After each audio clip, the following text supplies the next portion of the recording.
Ang Pilipinas ngayon. Narito na ang pinakamainit na mga balita na nakalap sa bawat sulok ng bansa. Ihahatid sa bawat Pilipino saan man kayo sa mundo.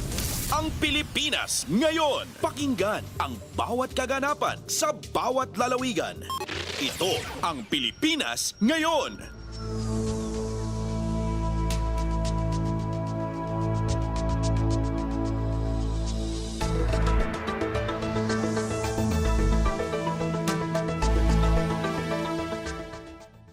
Magandang araw po sa ating mga tagapakinig. Welcome po ulit sa ating programang Ang Pilipinas Ngayon.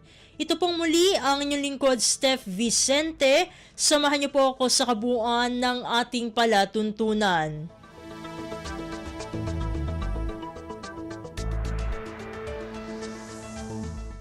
Tulad ng dati, mapakikinggan po ang ulat ng ating mga kapatid na himpilan sa probinsya, ang ating mga segmentong balitang negosyo at kalakalan, balitang sports at balitang artista, maging ang ilan sa mga pangunahing balita mula dito sa ating bansa. Yan po sa kabuuan ng ating palatuntunan, ang Pilipinas Ngayon. Mga kaganapan sa Kamaynilaan at mga kalapit na lalawigan dito sa Ang Pilipinas Ngayon.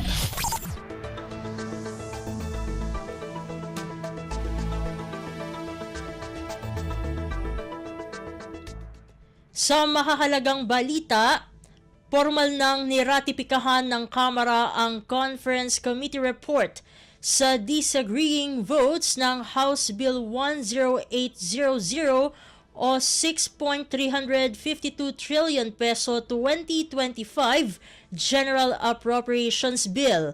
Ayon kay House Appropriations Committee Chair Elizalde Co, ang nilalaman ng panukalang pambansang pondo ay para sa pangmatagalang solusyon sa ilan sa mga isyung hinaharap ng bansa ngayon.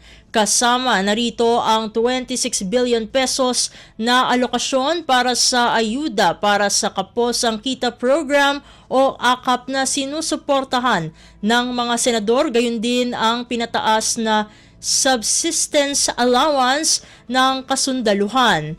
Nakapaloob din sa panukalang budget para sa susunod na taon ang pondo para sa dams, solar-powered fertigation system, pagsasaayos ng healthcare facilities gaya ng Philippine Cancer Center, Mega Hemodialysis Center sa National Kidney and Transplant Institute, Women and Children's Medical Center, modernization ng Philippine General Hospital at Philippine Heart Center at iba pang regional specialty hospitals. Kinumpirma rin ito ni Ko na nagkasundo ang Kamara at Senado na panatilihin ang 1.3 million pesos budget cut sa pondo ng Office of the Vice President o OVP. Ibig sabihin, mayroong 733 million pesos na pondo ang OVP sa 2025. Ang natapiyas na pondo ay inilipat na aniya nila sa Department of Health o DOH at Department of Social Welfare and Development o DSWD na siyang magpapatupad ng mga social programs gaya ng Assistance to Individuals in Crisis Situation o AICS at Medical Assistance to Indigent and Financially Incapacitated Patients o MAIFIP. Ngayong ratipikado na ang 2025 GAB ay maaari na itong iakyat o mayakyat sa tanggapan ng Pangulo para aralin at malagdaan. Pasada ng mga balita mula sa Pilipinas para sa mga Pilipino saan man sa mundo. Ang Pilipinas Ngayon.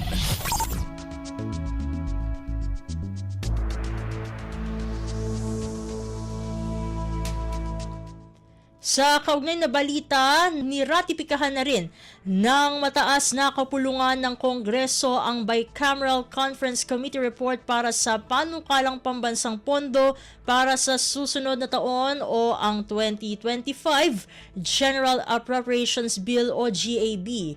Sa naging botohan, nagpahayag ng hindi pagsang-ayon sa ratipikasyon sina Minority Leader Coco Pimentel at Deputy Minority Leader Risa Hontiveros. Kapwa kinestyon ni Pimentel at Hontiveros ang pag-alis sa BICAM ng 74 billion pesos na government subsidy sana para sa Philippine Health Insurance Corporation o PhilHealth. Pinuna rin ni Pimentel ang paglobo ng unprogrammed appropriation sa panukalang budget na inakyat ng Kongreso sa mahigit 531 billion pesos mula sa 158.6 billion pesos na nasa National Expenditure Program o sa pondong ipinanukala ng Malacanang. Matapos ang ratifikasyon, sinabi ni Senate President Cheese Escudero na hindi perpekto ang kanilang inaprubahan na panukalang budget. Pagamat meron aniyang mga nadismaya sa naging distribusyon ng budget, ay kinailangan piliin ang uunahin. Sa PhilHealth subsidy, sinabi ni Escudero na mayroong 600 billion pesos na sobra-sobrang pondo ang PhilHealth na hindi naman lubos na nagagamit para sa benepisyaryo, kaya bakit pa aniya ulit bibigyan ng subsidy na 74 billion pesos. Una nang sinabi ni Senate Committee on Finance Chairperson Senadora Grace Poe na sinikap nilang tugunan sa binuong panukalang national budget ang pangailangan ng sambayanang Pilipino. Kumpleto, detalyadong balitaan, di papahuli sa mahahalagang kaganapan. Kamustahin ang inang bayan, ang Pilipinas ngayon.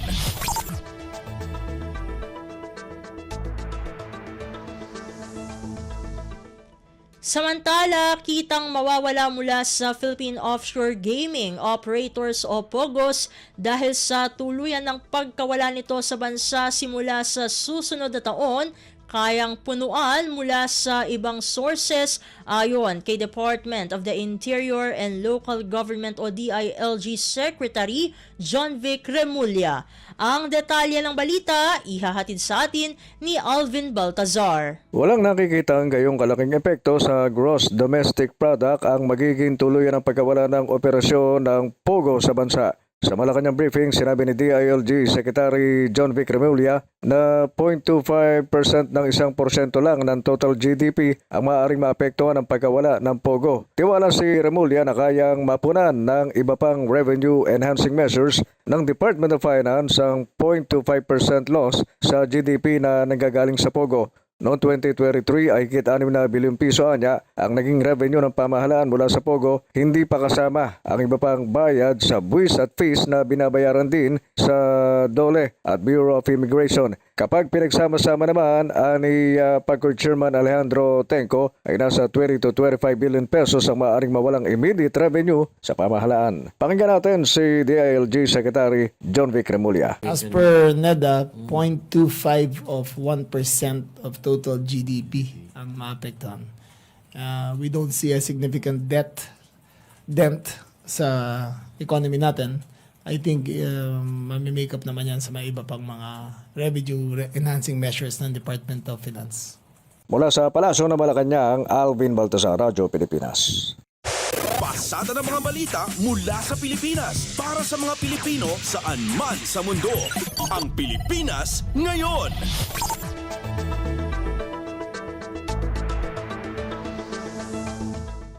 Sa iba pang mga balita, mga kaso ng karahasan laban sa kababaihan dito sa Pilipinas mula Enero hanggang Nobyembre umabot sa mahigit 11,000 ang kabuang ulat. Ihahatid naman sa atin ni Raquel Bayan. Pumalo sa 11,626 sa mga naitalang kaso ng karahasan laban sa kababaihan ang naitala ng Philippine National Police mula Enero hanggang November 30, 2024. Sa press briefing sa Malacanang, sinabi ni PNP Lieutenant Colonel Andrea Abella na mula sa kabuang bilang na ito, 11,522 ang maituturing na cleared na, habang 7,025 ang solved o nalutas na. Sa panig naman ng Philippine Commission on Women Chairperson Ermelita Valdevilla, sinabi nito na isa mula sa 5 kababaihan ang nakararanas ng sexual, pisikal at emosyonal na pang-aabuso mula sa kanilang partner. Ang nakalulungkot niya, isa lamang mula sa 10 babae na naaabuso ang nagsusumbong sa mga otoridad. Ibig sabihin, mas pinipili pa rin ang mga ito na manahimik at sarilinin na lamang ang nararanasang pang-aabuso. Dahil dito, isa sa mga tinututukan ng pamahalaan ang mga programa na magpapataas sa kamalayan ng publiko kontra violence against women, magpapadali sa pagsusumbong o pangangalap ng ebidensya at mga programa na puprotekta at tutulong sa mga mabibiktima ng pang-aabuso. Violence Against Women campaign is part of broad strategy of the government of the Philippines on gender equality and women's empowerment. So on one side, you empower women. On the other side, you promote gender equality, in which you also bring the women as the men as partners to this. So on the part of the men, as they have mentioned already, we have the MOVE, Men Opposed to Violence, and this is nationwide. Hindi lang po sa dalawang agencies, kundi sa lahat po yan. And we are dreaming to be able to make the next year campaign. Mula sa Malacanang, ito sa Kalbayan para sa Radyo Pilipinas. Kumpleto, detalyadong balitaan, di papahuli sa mahahalagang kaganapan. Kamustahin ang inang bayan, ang Pilipinas ngayon.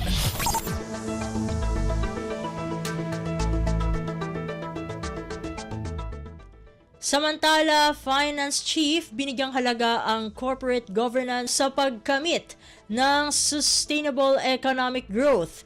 Ang detalye ng balita ihahatid naman sa atin ni Melanie Valdos Reyes. Binigyang halaga ni Finance Secretary Ralph Recto ang good corporate governance sa pagkamit ng sustainable economic growth sa Asian economies. Ito ang mensahe ni Recto sa harap ng Organization for Economic Cooperation and Development o OECD. Ayon kay Recto, ang matibay na corporate governance ang siyang pundasyon ng investment climate at capital market. Ito rin anya ang kailangan ng Pilipinas para sa pagpapaunlad ng ekonomiya at daan para lumago ang mga negosyo at buhay ng mga Pilipino. Mahalaga din ayon sa kalihim na sabayan ng mabuting pamamahala ang pagpapaunlad ng teknolohiya upang makasabay sa global economic demands ang Pilipinas. Melanie Valdos Reyes para sa Radyo Pilipinas. Pasada ng mga balita mula sa Pilipinas para sa mga Pilipino saan man sa mundo. Ang Pilipinas ngayon.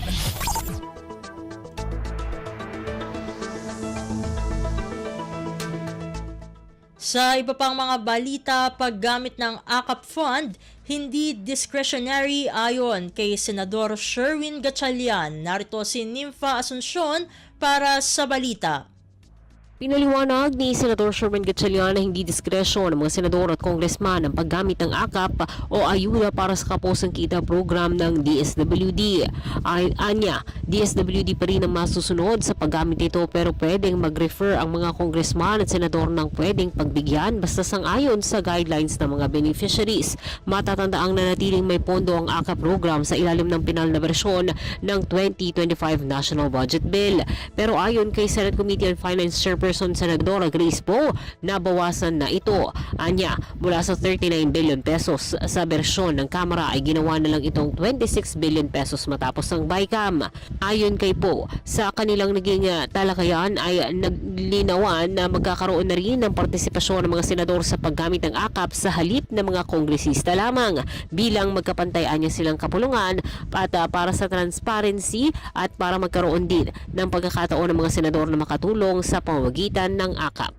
Una nang naretipikahan ng dalawang kapulungan ng Kongreso ang 2025 General Appropriations Bill o ang panukalang pambansang pondo. Ito si Nympha Asuncion para sa Radyo Pilipinas. Kumpleto, detalyadong balitaan, di papahuli sa mahahalagang kaganapan. Kamustahin ang inang bayan, ang Pilipinas ngayon.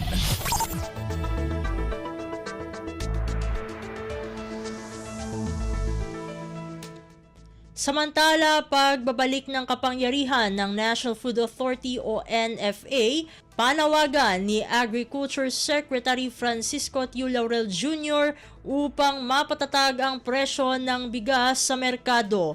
Ang kabuang ulat, ihahatid naman sa atin ni Mary Ann Bastasa. Naniniwala si Agriculture Secretary Francisco Tiu Laurel Jr. na napapanahon ng ibalik ang kapangyarihan ng National Food Authority para makatulong sa pagpapatatag ng presyo ng bigas sa merkado. Sa pagharap ng kalihim sa pagdinig ng murang pagkain Super Committee sa Kamara, ipinunto nito ang kahalagahan ng pagbibigay muli ng kapangyarihan sa NFA na magbenta ng bigas ng direkta sa publiko para magkaroon ng mas malakas na impluwensya ang pamahalaan sa presyuhan ng bigas at maprotektahan ng mga mamimili. Simula nang maipasa ang Rice Tarification Law noong 2019, malaki na anya ang nabawas sa papel ng NFA. Kasama rito ang kapangyarihan na mag-angkat ng bigas at magbenta ng direkta sa mamimili. Ayon sa kalihim, ang pagbabalik sa kapangyarihan ng NFA ay magbibigay ng pangmatagalang solusyon sa problema ng mataas na presyo ng bigas at gayon din sa mga nagmamanipula nito. Sa ngayon, meron anyang buffer stock NFA na halos 6 na milyong sako ng bigas na maaaring ibenta sa merkado upang mapababa ang presyo kung may kapangyarihan ito. Ito si Mary Ann Bastasa para sa Radyo Pilipinas. Pasada ng mga balita mula sa Pilipinas para sa mga Pilipino saan man sa mundo. Ang Pilipinas ngayon.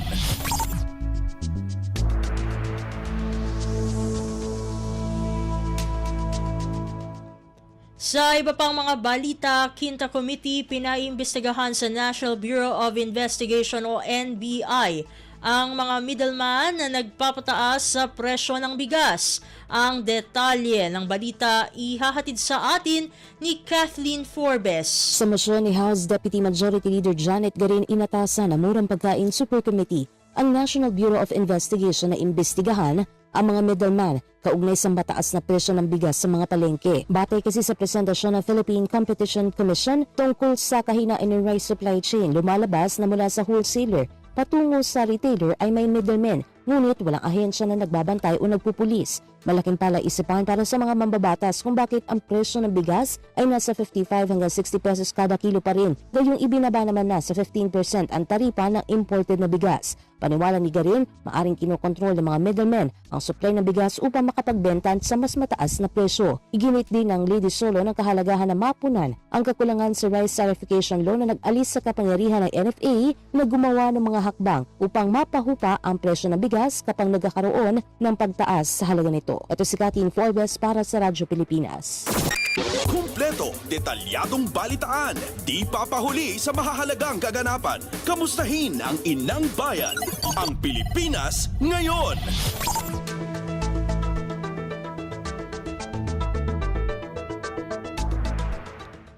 Samantala, halaga ng iligal na drogang nasamsam ng PNP Drug Enforcement Group o PDEG noong nakaraang buwan umabot sa mahigit 43.9 million pesos.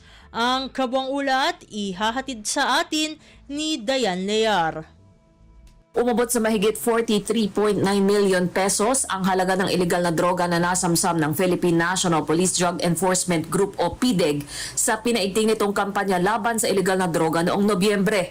Ayon kay PDEG, Director Police Brigadier General Eliazar Mata, nakapagsagawa ang grupo ng 62 operasyon noong Nobyembre. Kabilang dito ang 36 na bypass operation, 5 search warrant implementation, 3 marijuana eradications, 17 arrest of wanted persons at 1 drug interdiction. Sa mga operasyon, nakumpiska ang halos 5,000 gramo ng shabu, 230 ml ng marijuana oil at 46,800 na fully grown na marijuana plants na nagkakahalaga ng mahigit 43.9 million pesos. Pinuri ni Mata ang dedikasyon ng kanyang mga tauhan sa matagumpay na kampanya kontra iligal na droga. Tiniyak ng PDEG na patuloy ang kanilang mga operasyon para sugpuin ang iligal na droga habang pinahahalagahan ang karapatang pantao alinsunod sa direktiba ni PNP Chief Police General Romel Francisco Marbil. Ito si Dayan Lear para sa Radyo Pilipinas. Pasada ng mga balita mula sa Pilipinas para sa mga Pilipino saan man sa mundo. Ang Pilipinas ngayon.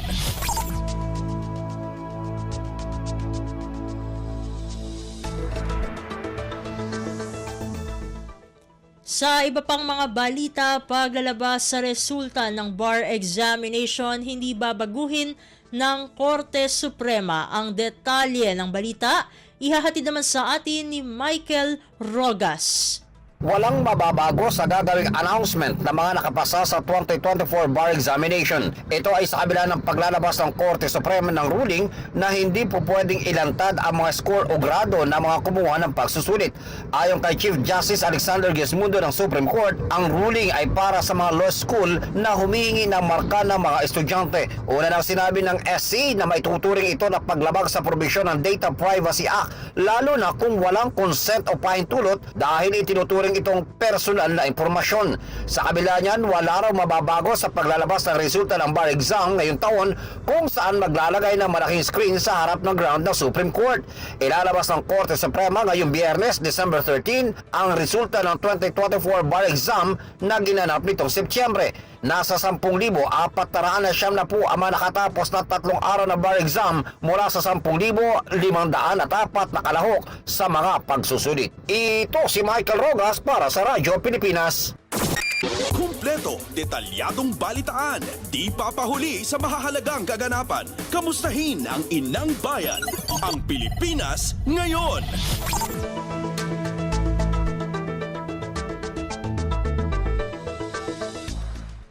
Samantala, Philippine Competition Commission o PCC imbestigahan ang double franchising ng Grab. Ang kabuang ulat ihahatid sa atin ni Lawrence Tanhoco. Iimbestigahan ng Philippine Competition Commission o PCC ang umanay double franchising ng Grab Philippines sa motorcycle ride-hailing industry. Lumutang kasi ang issue ng double franchising sa isang pagdinig ng Kongreso nang mapag-usapan ang pagbili ng Grab sa Move It at operasyon ng Grab Bike Service. Iginit ng isang motorcycle organization na dapat mag-operate ang Grab Bike at Move It bilang isang kumpanya dahil isa lang naman ang kanilang may-ari. Nangako naman ang kinatawan ng PCC na ilalabas ang resulta ng investigasyon bago mag-adjourn ng Senado sa December 21 para sa Christmas break nito. Natuklasan kamakailan ng Lipa City Council ang operasyon ng Grab Bike sa syudad ng walang permit to operate mula sa lokal na pamahalaan, kaya itinuturing itong illegal o yung kolorum. Sa pagdinig naman sa Kongreso, kinwestiyon ng Land Transportation, Franchising and Regulatory Board o LTFRB ang sobra-sobrang recruitment ng riders ng Move It sa kabila ng kautusan ng ahensya sa motorcycle taxis na itigil muna ang pagkuha ng mga bagong riders. Mula pa rin sa southern part ng Metro Manila, Lawrence Tanhoco, Radyo Pilipinas. Pasada ng mga balita mula sa Pilipinas para sa mga Pilipino saan man sa mundo. Ang Pilipinas ngayon.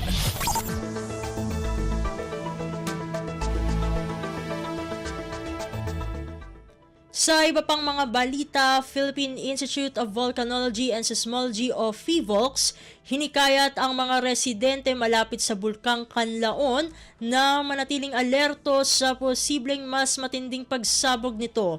Ang kabuang ulat ihahatid naman sa atin ni Hazel Morada ng RP3 Alert. Nagpaalala ang Philippine Institute of Volcanology and Seismology o PHIVOLCS sa mga residente malapit sa Bulkang Canlaon na huwag magpakampante at manatiling alerto sa posibleng mas malalang aktibidad dito. Sa panayam ng RP3 Alert, sinabi ni PHIVOLCS Volcano Eruption Monitoring and Prediction Chief Mariton Bornas na ang naranasang pagputok sa Bulkang Canlaon itong Lunes ay malaking epekto sa magmatic system ng bulkan. Meron pong feedback yan sa magmatic system ng bulkan. Ano po ang mangyayari doon sa magma dahil po nagkaroon ng malakas sa pagputok na. No? So nag-feedback po yun at nakakapag-induce po yun ng further explosive activity. Dahil itinaas na niya sa Alert Level 3 ang Bulkang Canlaon, anumang oras ay inaasahan ng malakas na pagsabog na magdadala ng panganib lalo na ng pyroclastic density event. Ito ay ang mabilis at mapanganib na pagdaloy ng iba't ibang piraso ng bato at abo na may nakahalong mainit na gas na rumaragas sa pababa ng bulkan. Mula RP3 Alert, ito si Hazel Morada para sa Radyo Pilipinas.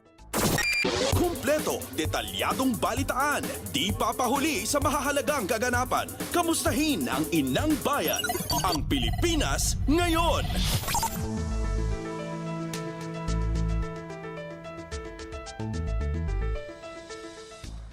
At iyan ang mga may init na kaganapan para sa araw na ito. Samantala, ating antabayanan ng mga ulat mula sa ating mga kapatid na himpilan sa probinsya para sa Regional News. Balita mula sa lalawigan sa bawat rehiyon ng ating bayan. Dito sa Ang Pilipinas Ngayon.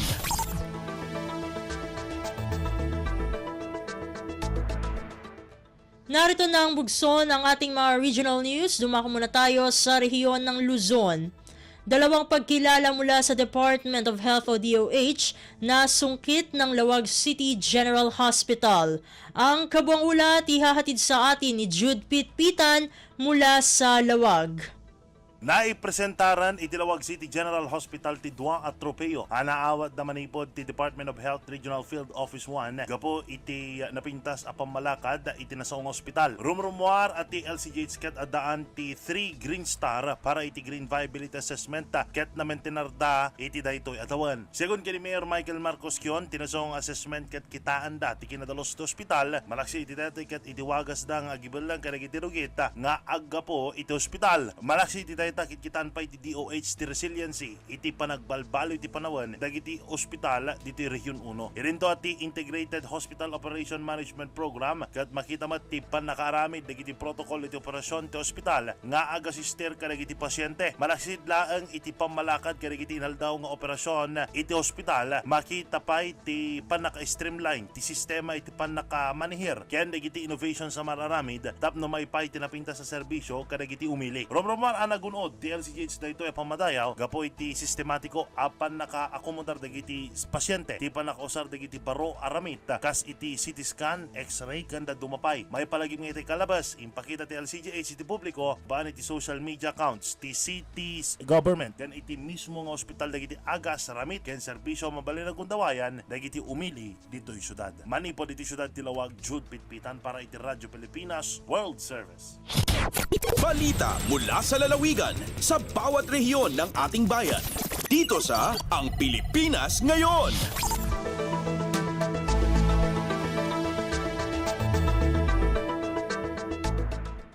Inyong napakinggan ang ulat ni Jude Pitpitan mula sa Lawag.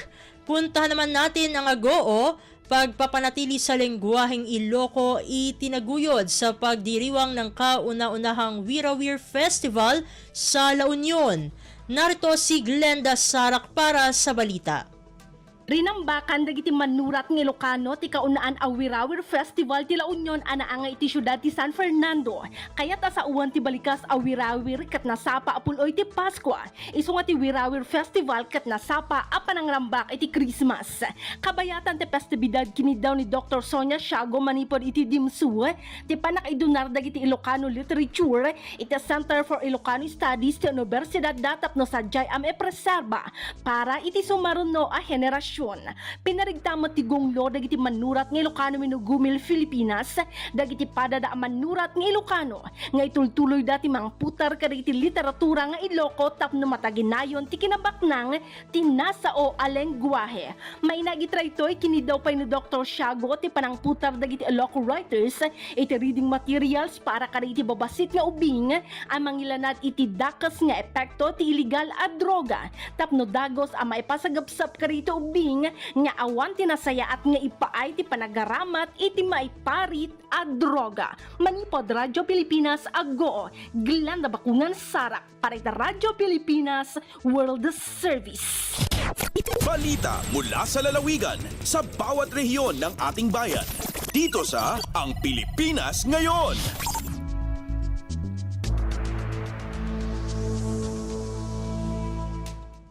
Inyong napakinggan ang ulat ni Glenda Sarak mula sa Agoo. Dumako naman tayo sa rehiyon ng Kabisayaan.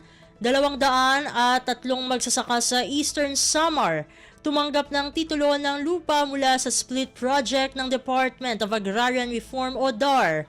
Ang detalye ng balita ihahatid naman sa atin ni Daisy Belizar mula sa Borongan. Maabotin 203 nga mga parag-umati kang di Eastern Samar ang kinarawat in electronic titles sa Department of Agrarian Reform (DAR) kailaroman support to parcelization of land to individual titles sa split project. Ini na distribution nga gindumara Provincial Capital Gym, Barangay Alang-Alang, Borongan City, kakulop nga adlaw December 11, 2024. Ang distribution hin mga titulo hintuna agrarian reform Reform beneficiaries nga nahatagin seguridad hangin tatagiyahan nga tuna in pinangunahan ni Department of Agrarian Reform Regional Director Robert Anthony Yu. Ha mga benepisyaryo nga natikang pa habungtuhan Balanghiga, Balangkayan, Canavi, Dolores, Siporlos, Lawaan, Kinapundan, San Julian, ngan Taft. Labot lahini 72 liwat nga Agrarian Reform beneficiary ang kinarawat and Certificate of Condonation with release of mortgage kon kokrom nga naparan kabaraydan han amortisasyon han tuna nga igindistribuerhan gobyerno hini nga mga parag-uma. Mula sa Borongan City, Daisy Lalosa Bilizar, Radyo Pilipinas, World Service. Balita mula sa lalawigan sa bawat rehiyon ng ating bayan. Dito sa Ang Pilipinas Ngayon.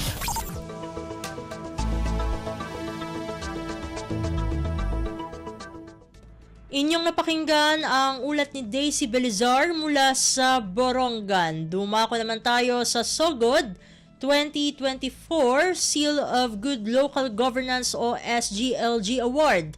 Formal na iginawad sa bayan ng Bontoc, Southern Leyte. Ang kabuang ulat ihahatid sa atin ni Ruel Bugnos. Ang lokal nga kagamhanan sa Bontoc, Southern Leyte sa panguna ni Mayor Noel Alinsob, formal na nga gidawat ang pasinungog isip usa sa mga 2024 Seal of Good Local Governance Awardees ato sa gipaygayon nga programa kadtong Disyembre 9 tuig 2024 sa Tent City sa Manila Hotel. Ang ayang masayran nga anaa sa kapin sa 700 ka mga probinsya, dakbayan ug mga lungsod sa tibok nasod sa Pilipinas ang nakadawat sa prestiyosong pasidungog karong nga tuig. Atubangan sa mga opisyal sa Department of the Interior and Local Government kundi DILG sa kauluhan, gidawat ni Mayor Noel Alinsub kauban si Municipal Local Government Operations Officer Glenda Alipaw ang plake ug ang symbolic check nga nagkatidad og 1.1 milyones ka pesos isip insentibo nga pwedeng magamit alang sa proyekto sa lungsod. Sa iyang official social media account, tako ang pagpasalamat ni Mayor Alinsub sa mga nakatampo ning pasidungog sama na lamang sa Philippine National Police, Department of Education, mga partners gikan sa national government agencies, mga opisyales sa barangay, civil society organizations, mga empleyado gikan sa local government unit ug uban pa ng mga stakeholders. Balita gikan sa Southern Leyte kini si Ruel Bugnos para sa Radyo Pilipinas sa World Service. Balita mula sa lalawigan sa bawat rehiyon ng ating bayan. Dito sa Ang Pilipinas Ngayon.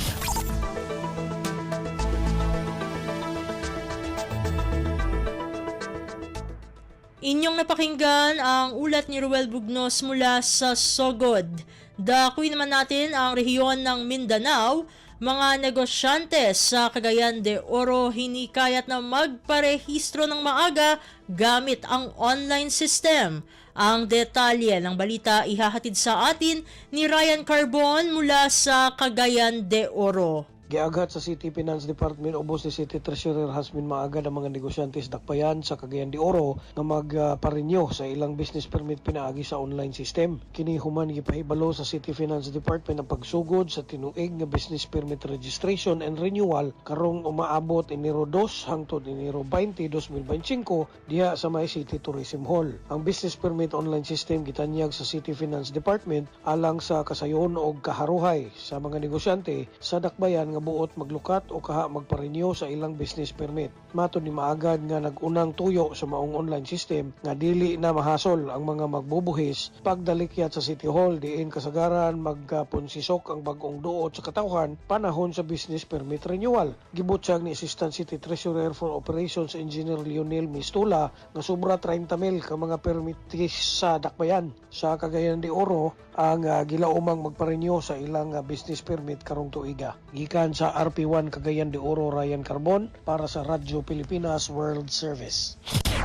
Balita mula sa lalawigan sa bawat rehiyon ng ating bayan. Dito sa Ang Pilipinas Ngayon.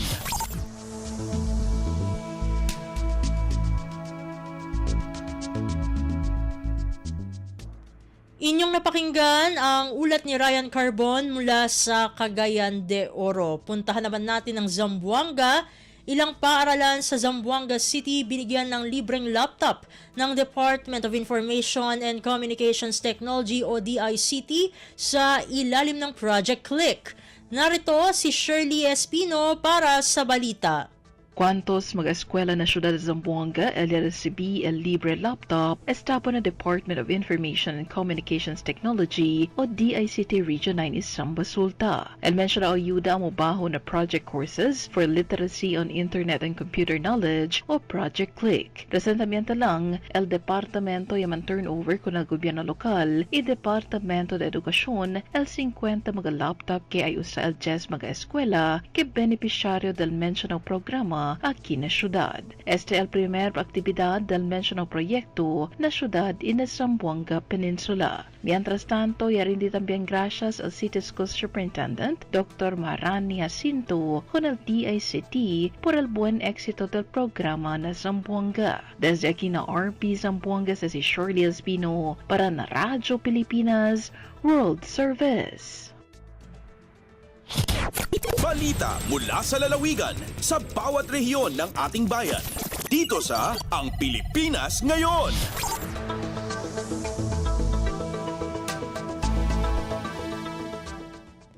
Inyong napakinggan ang ulat ni Shirley Espino mula sa Zamboanga. Dumako naman tayo sa Butuan. 344 na mga bagong tanggap na pulis sa Caraga Region, hinamon ng Police Regional Office 13. Regional Director na paghusayan ang trabaho at ihanda ang sarili sa mga pagsasanay. Ang detalye ng balita, ihahatid naman sa atin ni Jocelyn Morano. Formal nang mihurar sa ilang katungdanan ang 344 ka mga bagong nadawat nga mga pulis sa Caraga Region ilawom sa 2024 Attrition Recruitment Program sa Police Regional Office 13. Sa 344, 279 ang mga patrolman samtang 65 ang patrolwoman kinsaon nya madistino sa nagkadayang munisipyo sa 5 ka mga probinsya sa rehiyon. Si Police Regional Office 13 Regional Director Police Brigadier General Alan Nazaro ang administering officer sa oath-taking ceremony nga gipahigayon dito sa Police Regional Training Center sa Barangay Dipata, Surigao City. Sa mensahe ni RD Nazaro ngadto sa mga rookie police, nakadaig kini sa gipakitang determinasyon ug mga paningkamot kay nagmalampuson sa giagihang mga pagsuway atol sa selection process. Gihagit usab ni RD Nazaro ang bagong recruit nga mga pulis Caraga para magtinarong ug ipakita sa katawhan ang pagkamatinud-anon ug ipatigbabaw ang kalig-on sa pagharong unya sa ilang agihan nga mga pagbansay. Gikan sa RP Butuan, kini si Jocelyn Morano para sa Radyo Pilipinas World Service. Balita mula sa lalawigan sa bawat rehiyon ng ating bayan. Dito sa Ang Pilipinas Ngayon.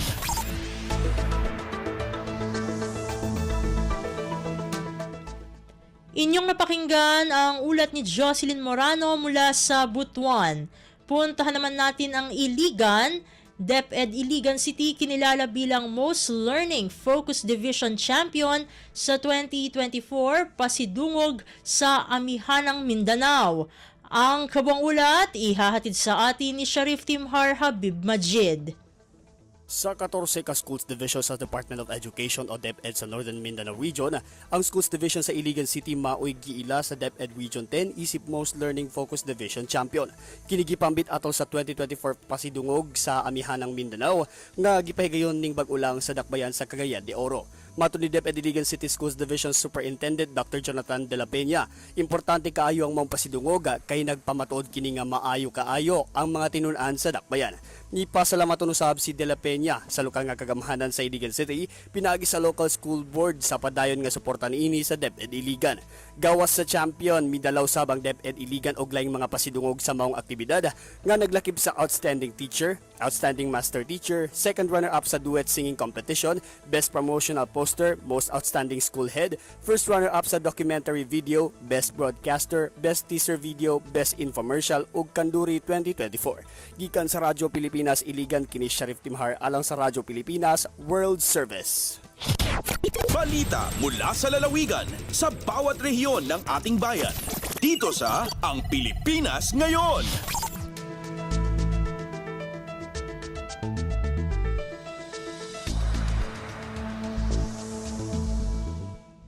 At inyong napakinggan ang ulat ni Sharif Timhar Habib Majid mula sa Iligan. Dito na nagtatapos ang ating regional news. Narito naman ang ating segmentong Balitang Negosyo at Kalakalan na ihahatid sa atin ng ating kasamang si Bea Gaza de Guzman. Lagay ng ekonomiya, kalakalan, negosyo at iba pa. Atin ang alamin dito sa Ang Pilipinas Ngayon. Magandang araw, narito ang balitang negosyo at kalakalan. Inanunsyo ng Department of Energy o DOE ang pagsisimula ng Renewable Energy o RE market ngayong buwan. Layunin nitong tulungan ang Pilipinas na makamit ang target share na clean energy generation mix sa mga susunod na taon. Ayon sa isang DOE circular, magsisimula ang full commercial operation ng RE market sa ika-26 ng Disyembre. Magsisilbi itong platform para sa trading ng Renewable Energy Certificates o RECs. Bawat REC inirerepresenta ang enerhiya o power na nalilikha mula sa renewable sources. Ito ang nagpapahintulot sa mga kumpanya na makumpleto ang rekisitos sa Renewable Portfolio Standards o RPS. Madedetermina ang presyo ng REC sa pamamagitan ng supply and demand. Ipinapakita nito ang long-term benefits ng integrasyon ng mas maraming renewable energy sa power system. Upang matiyak ang pagiging patas, mag-i-issue lamang ng RECs para sa actual generation mula sa eligible na mga pasilidad. Bawat pasilidad ay makatatanggap ng isang REC kada megawatt hour o MWH ng verified RE generation. Kabilang sa mga mandatory participant ang distribution utilities o DUs, electric cooperatives o ECs, retail electricity suppliers o RES, local electricity suppliers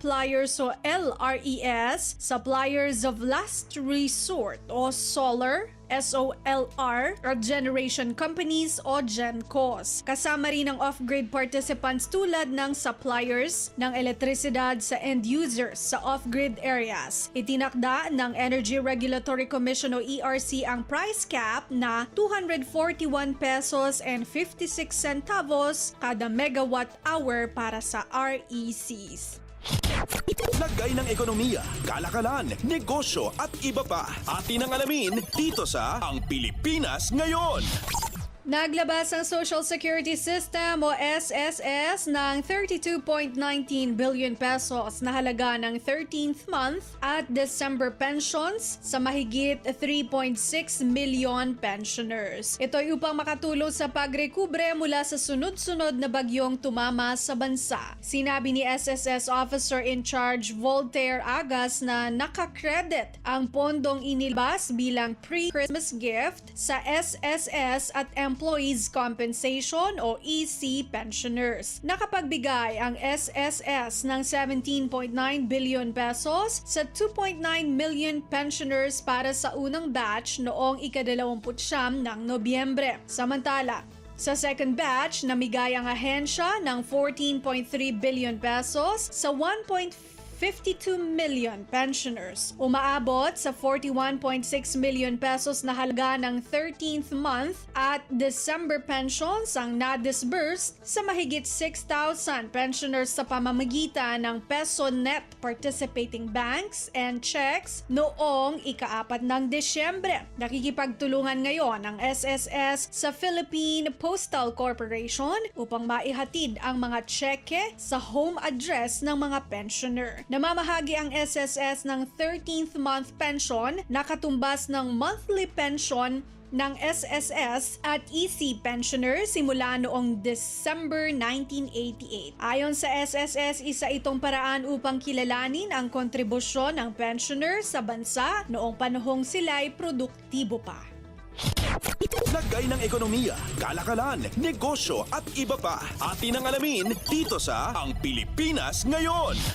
Pangwakas sa ating balitang negosyo at kalakalan, nangakong magbibigay ang European Commission ng karagdagang 10.7 million euro sa Climate Investor 2 o CI2 Fund ng Investment Manager Climate Fund Managers BV o CFM upang suportahan ang climate mitigation at adaptation efforts ng Pilipinas. Sa isang pahayag, sinabi ng CFM na ilan sa pondo ang ilalaan para sa pagsuporta sa pagpapaunlad ng bioenergy facility sa San Manuel, Isabela na magsisimula sa ika-4 na quarter ng taong 2025. Ayon sa Blended Finance Investment Manager, kasama sa proyekto ang 10 megawatt biomass plant at 4 megawatt biogas plant na magpuproduce ng renewable electricity at gas para sa local consumption o ibebenta sa grid na siyang magbabawas sa emissions ng 40,000 tons ng carbon dioxide equivalent o TCO2 EQ kada taon. Sinabi ng CFM na dinedevelop ang naturang proyekto sa pamamagitan ng kolaborasyon sa BioAsia Energy Holdings, Bioenergy Developer, Anviria Ventures Private Limited at La Suerte Rice Mill Corporation o LSRM, isa sa pinakamalaking paddy milling operator sa Isabela. Ipinunto ni CFM Senior Investment Manager Jeff Victorino na ang mga komunidad sa Pilipinas ang ilan sa pinaka-naaapektuhan ng global warming. Naniniwala itong makatutulong ang pondo mula sa EU upang pagandahin ang kapasidad ng CI2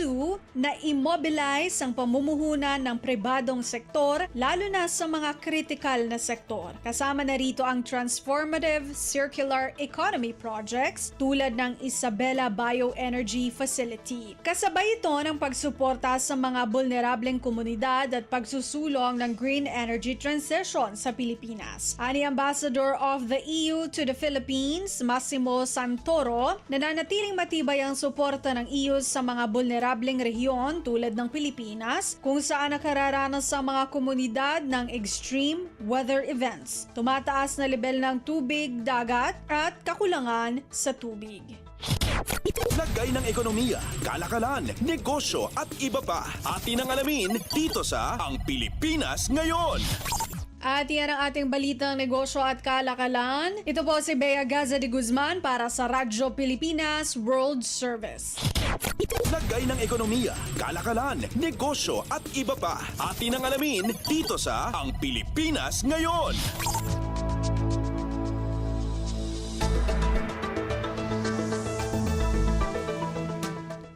Maraming salamat, Bea, para sa ating segmentong Balitang Negosyo at Kalakalan. Narito naman ang ating segmentong Balitang Sports na ihahatid sa atin ng ating kasamang si Leo Magpayo. Updates at pinakahuling mga usapin sa mundo ng palakasan. Atin ang pakinggan dito sa Ang Pilipinas Ngayon. Magandang araw. Narito na po ang Sports Balita. Sinimulan ng Barangay Ginebra ang kanilang kampanya sa PBA Commissioner's Cup ng isang panalo laban sa NLEX 109-100 sa larong ginanap sa Ninoy Aquino Stadium sa Maynila. Nagsimulang lumayo ang Ginebra sa third quarter kung saan mas marami ang kanilang puntos na nagawa kumpara sa NLEX 36-23 para kunin ang abante 78-66. Nakagawa ng layup si Troy Rosario na nag-debut para sa Ginebra na wala ng 1 minuto ang nalalabi sa fourth quarter para ibigay sa Gin Kings ang 107-93 abante bago nakapasok ng triple si Cyrus Torres para mapababa ang abante na may 49 na segundo na lamang ang natitira sa laban. Subalit ang libreng tirada kay Maverick Ahanmisi ang nagselyo ng laro para sa Ginebra. Nanguna para sa Gin Kings si Stephen Holt na nakapagtala ng 26 na puntos, 2 rebounds at 2 assist, habang nagtapos si Justin Brownlee ng may 24 na puntos, 12 rebounds, 3 assist, 2 tapal at 1 steal.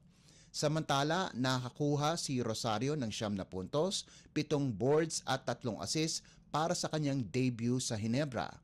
Nasayang naman ang double-double ni NLEX import Mike Watkins na nakalikom ng 27 puntos at 21 rebounds, sahog pa ang 2 assists at 1 tapal. Nanguna naman para sa mga local player ng Road Warriors, si Robert Bullock na nagtapos ng may 18 puntos. Bumagsak sa 3-2 ang NLEX pagkatapos ang tatlong larong sunod-sunod na panalo. Updates at pinakahuling mga usapin sa mundo ng palakasan. Atin ang pakinggan dito sa Ang Pilipinas Ngayon. Balitang PBA pa rin, nakapagrehistro si Calvin Oftana ng career high na 42 puntos para pangunahan ng TNT lagpas sa Magnolia 103-100. Nakapasok ng siyam na 3-pointers si Oftana patungo sa kanyang career high. Isang 3-point shot ni Oftana ang nagbigay sa TNT ng 102-90 avanse, may 1 minuto at 22 segundo na lamang ang nalalabi sa 4th period. Subalit muntik nang makuha ng Magnolia ang laban kung saan nakagawa ito ng 7 magkakasunod na puntos. Dahil ilang segundo na lamang ang nalalabi sa laban, nakuha ng hotshots ang panalo pagkarang nakagawa ng puntos si import Ronde Hollis Jefferson kahit nakakonekta pa si Mark Baroka ng isang triple. Bukod kay Oftana, nakalikom naman si Jefferson ng 41 puntos, 13 rebounds, 5 assists, 4 na steals at 1 tapal para sa tropang giga. Sina Oftana at Jefferson ang tanging TNT players na nagtapos na may double digit kung saan ang mga nalalabing nakascore ay nakagawa lamang ng kabuang 20 puntos. Ito ang unang panalo ng TNT sa Commissioner's Cup pagkatapos ang back-to-back losses laban sa Eastern at Northport. Nagtapos naman na may 27 puntos si Ricardo Ratliff habang nanguna para sa locals si Baroka ng may 18 puntos para bumagsak ang Magnolia sa 1-3 record. Updates at pinakahuling mga usapin sa mundo ng palakasan. Atin ang pakinggan dito sa Ang Pilipinas Ngayon. Nakopo ni Kevin Kiambao ng De La Salle University sa ikalawang sunod-sunod na season ang UAAP Men's Basketball Most Valuable Player. Sa katapusan ng elimination round, nagposte si Kiambao ng may average na 16.64 points, 8.64 rebounds, 4.07 assists at 1 steal kada laro para makakuha ng 81.357 statistical points. Kasama ni Kiambao sa Mythical 5 ay ang kapwa Green Archer na si Mike Phillips, JD Kagulangan ng University of the Philippines, Mo Konate ng Far Eastern University at Nick Cabanyero ng University of Santo Tomas. Samantala, si VJ Pre ng FEU ang itinanghal bilang Rookie of the Year. Sa women's side, kinoronahan si Casey De La Rosa ng Ateneo de Manila University bilang MVP kung saan nakalikom ito ng 96.286 statistical points. Kasama ni De La Rosa sa mythical team ay sina Kent Pastrana ng UST, Louna Ozar ng UP, Sara Macanjola ng Ateneo at Angelica Surada ng National University. Pinangalanan naman si Chelo Pagdulagan ng UNU bilang Rookie of the Year. Updates at pinakahuling mga usapin sa mundo ng palakasan. Atin ang pakinggan dito sa Ang Pilipinas Ngayon. At yan ang pinakahuling balita sa larangan ng palakasan. Para sa Radyo Pilipinas World Service, ito po si Leo Magpayo. Magandang araw.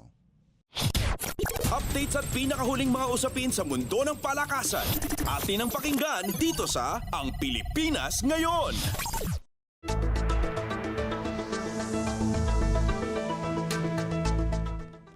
Maraming salamat Leo para sa ating segmentong Balitang Sports. Samantala, narito na ang mga latest chika sa ating segmentong Balitang Artista kasama ang nag-iisang si Mama JT.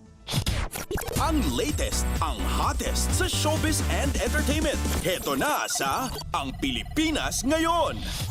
Halo, magandang araw sa ating mga chismoso at chismosang nag-aabang ng mga trending na balita sa mundo ng showbiz. Ito na ang ratsyada ng ating mga chika. Inilabas na ng global search engine platform na Google ang mga nanguna sa top searches ng mga Pinoy ngayong 2024. Kabilang sa mga nakapasok sa top searches ng mga Pinoy ngayong taon ay ang two-time Olympic gold medalist na si Carlos Yulo at ang yumaong premyadong aktres na si Jacqueline Jose. Nasa ikalawang pwesto ang pangalan ng yumaong movie icon na si Jacqueline na sumakabilang buhay nito lamang Marso. Pumangatlo ang salitang Olympics at ikaapat naman si Carlos Yulo na talagang naging talk of the town nang manalo ng back-to-back gold medal sa 2024 Paris Olympics noong Agosto at ang kontrobersya sa kanyang pamilya. Samantala, narito naman ang buong listahan ng top 5 searches for male personality. Nangunguna nga si Carlos Yulo na sinundan ni Nash Aguas, EJ Obiena na isang atleta rin na sumabak sa Paris Olympics. Ang ikaapat ay si Donald Trump na President-elect ng Amerika at si Rico Blanco. Samantala sa top 5 searches for female personality, nangunguna ang Philippines Nation girl group na BINI, ikalawa si Charlie Dizon, ikatlo ang dating Banban Tarlac Mayor na si Alice Guo, ang ikaapat ay ang karakter sa Inside Out 2 na si Enui at ikalima si Mika de la Cruz. Ang latest, ang hottest sa showbiz and entertainment. Heto na sa Ang Pilipinas Ngayon. At sa iba pa natin chika for today, muli na naman bumida ang talento ng Pinoy sa global stage dahil itinangal ang kampiyon sa season 26 ng US Singing Talent Show na The Voice ang ating kababayan na si Sofronio Vasquez. At si Vasquez lang naman ang unang Asyano na nagwagi sa nasabing singing. Si Vasquez ang unang Asyano na nagwagi sa nasabing singing competition. Tinalo ng 32 anyos na Filipino singer ang kanyang kasamahan sa Team Michael Bublé na si Shai, sina Danny Joseph ng Team Reba, Jeremy Belotti mula sa Team Snoop at Sydney Sterlace ng Team Gwen. Isa sa mga highlight ng pagsali ni Vasquez sa kompetisyon ay ang kanyang emotional na rendition ng kanta ng singer na si Sia na Unstoppable at A Million Dreams mula sa The Greatest Showman musical film. Nagwagi si Sofronio ng $100,000 cash prize at record deal sa isang record label kung saan nakakontrata ang mga international artists kagaya nila Taylor Swift, Alicia Keys, Harry Styles at Adele. Si Sofronio rin pala ay naging contestant mula sa Tawag ng Tanghalan segment ng Kapamilya Noontime Show na It's Showtime bago itinanghal na kauna-unang Filipino at first ever Asian Grand Champion ng The Voice. At nitong Setyembre ng taong ito sumabak sa blind audition ng nasabing kompetisyon ang Pinoy singer kung saan 4 na coaches ang umikot during his performance. Yan sina Snoop Dogg, Michael Bublé, Reba McEntire at Gwen Stefani. Ang latest, ang hottest sa showbiz and entertainment. Heto na sa Ang Pilipinas Ngayon.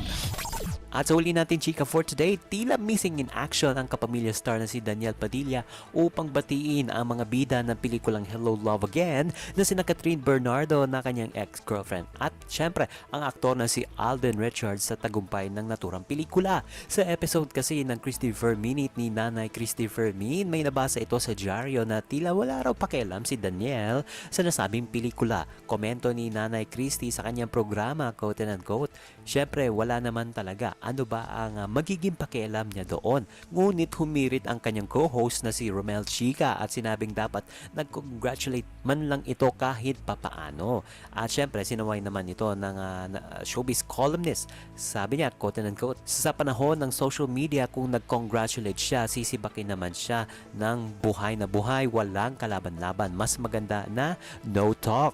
At matatandang ideklara noong Nobyembre 24 na ang Hello Love Again ang kauna-unahang pelikulang Pilipino na naitala ang higit 1 bilyong pisong kita sa takilya. Samantala, bagamat hindi bumati si Daniel sa tagumpay na nina Catherine at Alden, masaya naman daw ang ina nitong si Carla Estrada para sa aktres.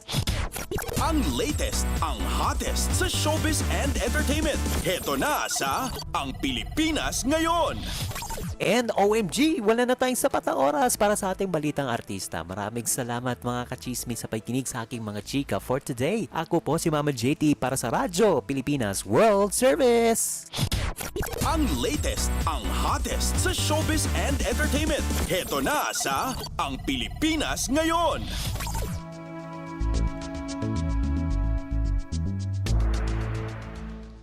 At yan po ang kabuuan ng ating programa para sa araw na ito. Samantala, magpapasalamat muna tayo sa ating mga nakasama sa ating transmitter site sa Tinang, sa studio. Kasama natin si Milo Jonella, Susan Aison at Anthony Pimentel. Salamat din sa mga naghatid ng mga ulat mula sa Kamaynilaan at mga probinsya, pati na rin na naghatid sa atin ng segmentong Balitang Negosyo at Kalakalan na si Bea Gaza de Guzman, ng segmentong Balitang Sports na si Leo Magpayo at ng segmentong Balitang Artista na si Mama JT. At syempre, maraming salamat sa ating station manager na si Mr. Ray Sampang. Maraming salamat po hanggang sa susunod na edisyon ng ating palatuntunan. Huwag kalimutang mag-like, mag-follow at mag-subscribe na sa mga social media account o page ng Radyo Pilipinas World Service upang maging laging updated sa mga mahahalagang balita. Ito pong muli ang inyong lingkod, Steph Vicente. Mabuhay po tayong mga Pilipino. At yan ang Pilipinas Ngayon. Muling samahan si Ben Blones sa parehong oras at alamin ang pinakahuling mga kaganapan at balita saan man kayo naroon. Ang Pilipinas Ngayon.